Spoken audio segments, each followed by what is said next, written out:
Hey everyone.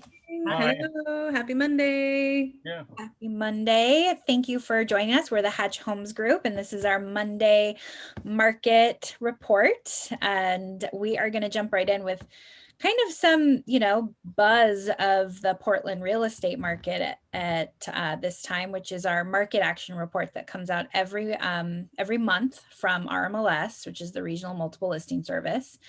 We're going to share it right now. Is not being shared. There we go. Yeah, I got it. So you huge. So Oh, no, what happened? Oops. So the big news is here that our inventory, the months of inventory is less than 1 month. It's 0.8 of a month. Last month it was 1 month, and that was the lowest ever. And this is a new record, the lowest inventory ever. So there's a couple of points I wanted to make about that. That inventory is particularly low because we had a high number of closings in December, and a tremendous number of closings. The good news is for the market is we've had an increase in listings and a moderate increase in pending. So I want to go to that graph on the following page, pending sales. Look at pending sales. No, a bit further on. Down, sorry. Yeah, the other way. Pending sales. There you go. Yeah. So it's easy to think, well, with this low inventory, it means there's not so many transactions going through, where it's just the opposite. You see the red line there, and you can see how the red line represents the transactions that started in 2020. And you see in March with the pandemic, it dipped down, died right down through April, but then it started to come up. And you see the volume is consistently higher than it has been for the past 2 years. So we're definitely getting transactions. A little as for buyers is that we're seeing increase in listings. That there are more listings than came on in December than December the previous year. One thing we're seeing is a healthy increase in average and medium sales price, not going through the roof, but it's at 7.6 average sales price increase year to date, over the past 12 months, and 7.3 for the medium price. Now, another thing I want to say, of course, this is these numbers are for Portland Metro, for everything, condominiums, single family residence, and it's obviously different in different areas and different price ranges. These are averages and medians. We look at another report. I'm looking at a total market overview report for the same area, but looking for Greater Portland for condominiums compared with single family residence. And it is a different story. Like a couple of statistics. List to sales price ratio, 100.6%. So that means that on average for all the transactions, homes went 0.64% over list price on average. And for condominiums, it's 99%. So a significant difference between the two. But the big thing is the average inventory is 1 to 2 months higher. So it's significantly higher for condominiums on average. And if we go into downtown, we've got someone looking for condominiums has a better choice of purchase. Yeah, I think that's important to know if you're maybe a first-time buyer and your price point is more in the condo market. there are a lot more options for you, which is, yeah, really important to note. And then also, I just wanted to say that, you know, if you're a homeowner out there and you're watching this right now and you're seeing this months of inventory being so low, you may be concerned that there's nothing out there for you to buy, or, you know, you don't want to sell because you're afraid that there isn't something to move to. Well, we want to kind of put your mind at ease in showing you these numbers and saying there are things that are coming on the market. It's just really important to be prepared to jump on it. And we have several strategies that we can talk to you about to make that happen for you.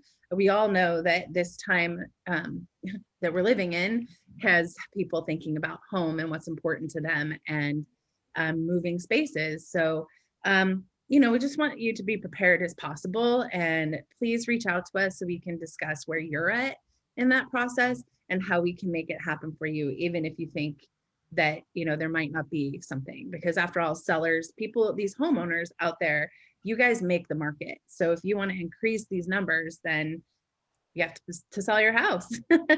And just looking at the numbers too of pending, like what John's going over, there's a lot going, like things are going. It's just a matter of having that strategy to get it, you know? So like, it's not like we have this low inventory and low sales. That's not what it is, right? So it's just a fast-paced market. Yeah, and I hate to feel like a broken record, but we're in a real perfect storm for sellers right now.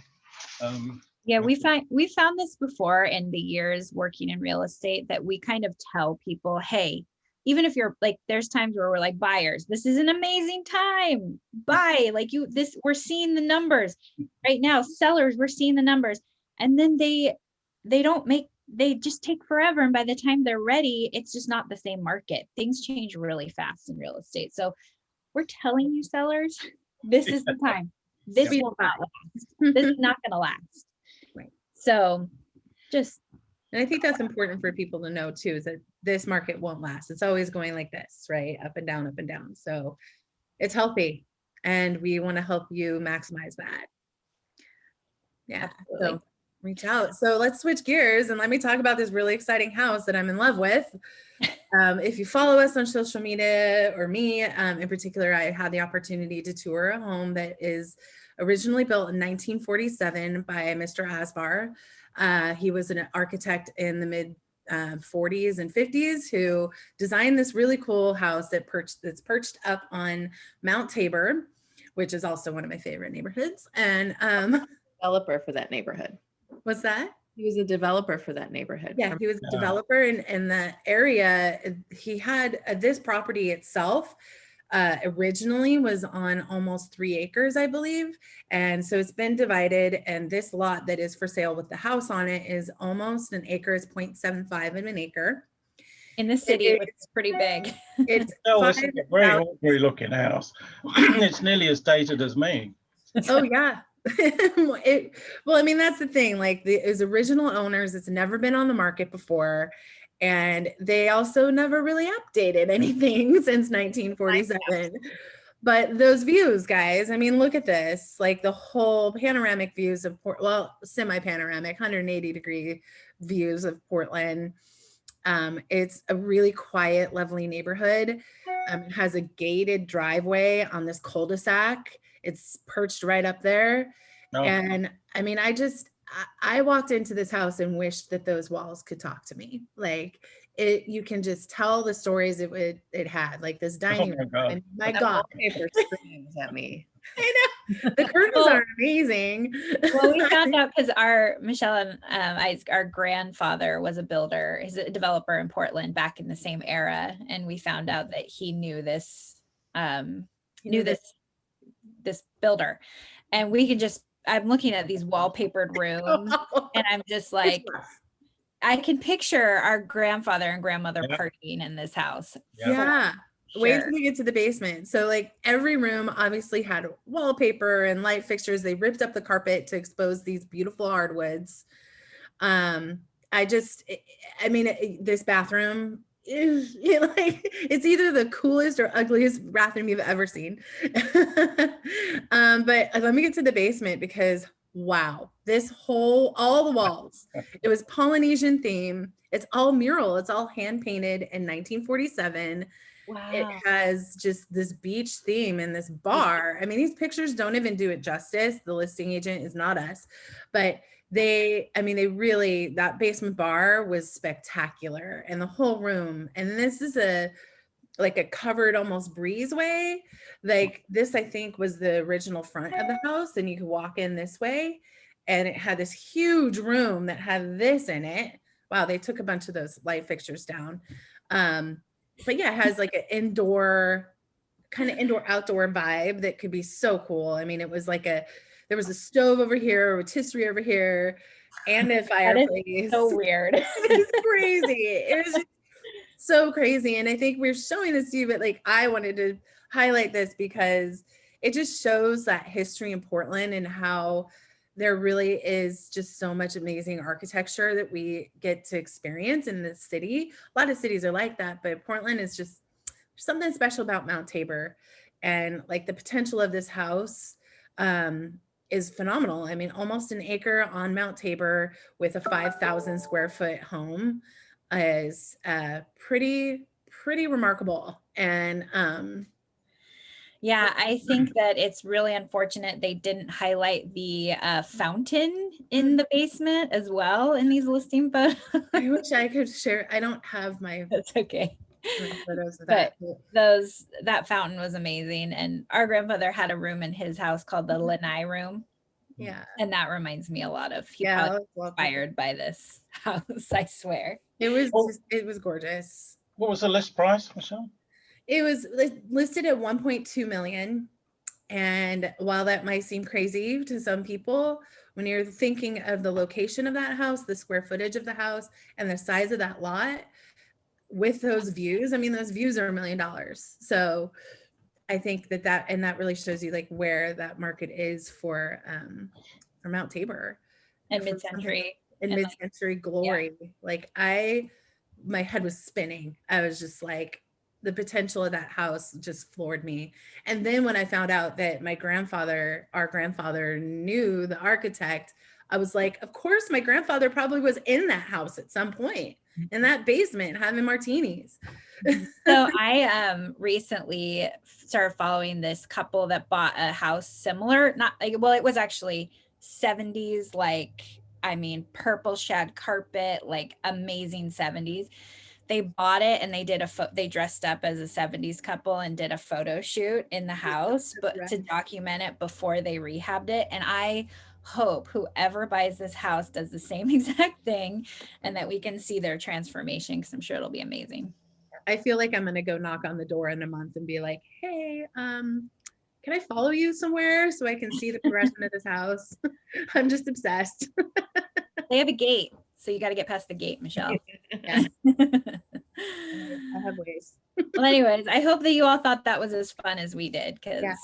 Oh, and also to mention, with that property, they divided the lot. And so there's 2 other lots that I believe are still for sale. So reach out if you're interested in that and developing those. Very cool. Mm-hmm. They're big. Oh, wow. Wow, that's amazing. Mm-hmm. Well, thanks so much for sharing that. And yep, thanks for joining us, everyone. And if you have any questions, you know we're here for you. So have a great week. Thank you. All the best. See you.